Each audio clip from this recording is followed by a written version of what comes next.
माता की भारत माता की भारत माता की। ये जो ऊर्जा आप लोग की इस उम्र में है, आप लोगों में, ये 10वीं 12वीं 6वीं 7वीं के जो बच्चे आज जिनको मैं देख रहा हूं, इनको हम सब आज के समय में अमृत पीढ़ी कहते हैं। आप लोगों को ये पता होगा जब 1947 में हमें आजादी मिली, उस 1947 की लड़ाई में जैसे कि आपके गांव के एक स्वतंत्रता संग्राम सेनानी हुए पंडित नटवरलाल मिश्र, उस तरीके से कई और स्वतंत्रता संग्राम सेनानी हुए। आपने भगत सिंह का नाम सुना होगा, करतार सिंह सराभा का नाम सुना होगा, आप लोगों ने चंद्रशेखर आजाद का नाम सुना होगा, सत्येंद्र ठाकुर का नाम सुना होगा, कईयों का नाम सुना होगा। उन सब में क्या बात एक कॉमन थी, वो ये थी कि ये सारे वो लोग थे जो आजादी के समय लगभग 20, 25, 35 साल की उम्र के थे। तो यही वो उम्र होती है जिसमें सबसे ज्यादा ऊर्जा एक व्यक्ति में होती है और सबसे बड़े बड़े काम और इतिहास में स्वर्ण अक्षरों में वो अपने नाम लिखा पाने में सक्षम होता है।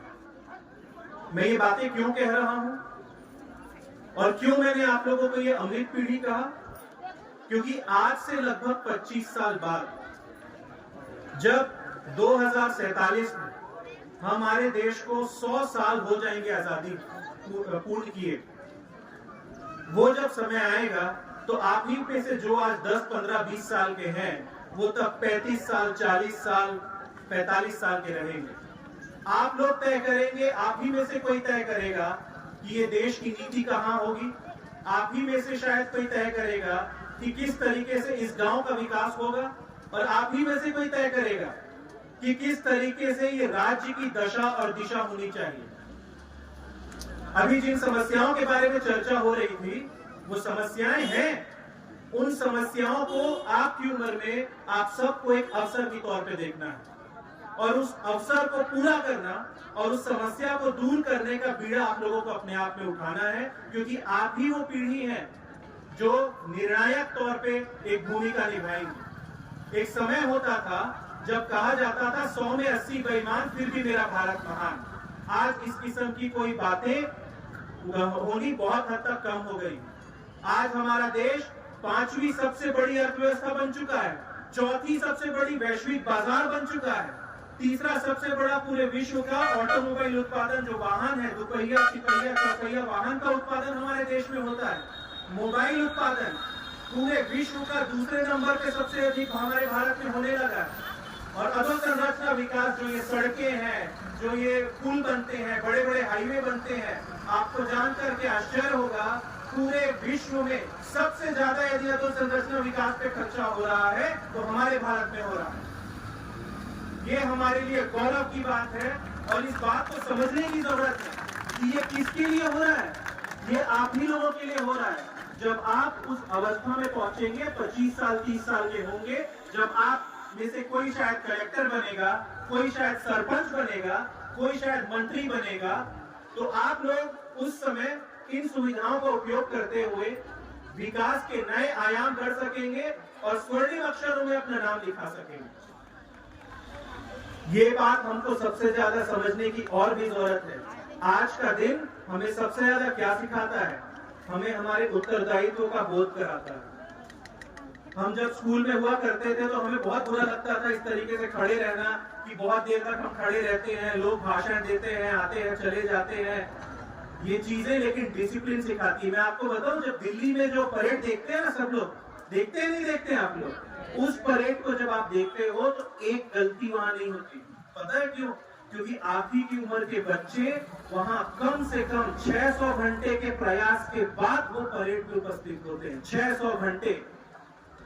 और दिल्ली जैसी जगह में वहां पे जो ये बड़े बड़े आर्मी के ट्रक्स चलते हैं, जिनको आप देखते होंगे, उनकी रफ्तार 5 किलोमीटर प्रति घंटे की रफ्तार को वो लगातार मेंटेन करते हुए चलते हैं। इसके लिए कितना अभ्यास चाहिए होता है, सोचिए। उस स्तर पे जब अभ्यास करते हैं तो वो गौरवशाली परंपरा हम परिलक्षित कर पाते हैं विदेशी मेहमानों के सामने, जो आज इस स्थिति पर भारत को ला चुका है कि हम ना नजरें किसी से उठा के बात करने की हमें जरूरत है, ना नजरें झुका के बात करने की जरूरत है। भारत आज नजरें मिला के बात करता है। बड़े बड़े देश, बड़े बड़े लोकतंत्र जो कि आपके ये अमेरिका हुआ, ब्रिटेन हुआ, जिन्होंने हम पे राज किया, आज वो कहते हैं कि यदि विश्व को आगे बढ़ाना है तो भारत को साथ लेके चलना आपकी आवश्यकता है। एक समय था जब भारत को लोग कहते थे कि यदि ये एक तो खुद तो डूबेगा ही, हमको भी लेके डूब जाएगा। इस स्थिति से भारत आज कहां पहुंचा है कि यदि आपको आगे बढ़ना है तो भारत को साथ लेके आगे बढ़ना पड़ेगा। भारत के बिना विश्व की प्रगति संभव ही नहीं है। और इस स्थिति पे आज की पीढ़ी ने उस स्थिति पे आपको ये देश सौंपने की तैयारी की है। आपको बस एक काम करना है मित्रों, और ये सबसे मेरा आग्रह है, ये छोटे बच्चे से आप जो वयस्क हो चुके हैं, लगभग 16-17 साल की आयु में हैं, आप लोगों को सबसे ज्यादा जो ध्यान देने की जरूरत है, आप लोगों को अपने चरित्र निर्माण में ध्यान देने की जरूरत है।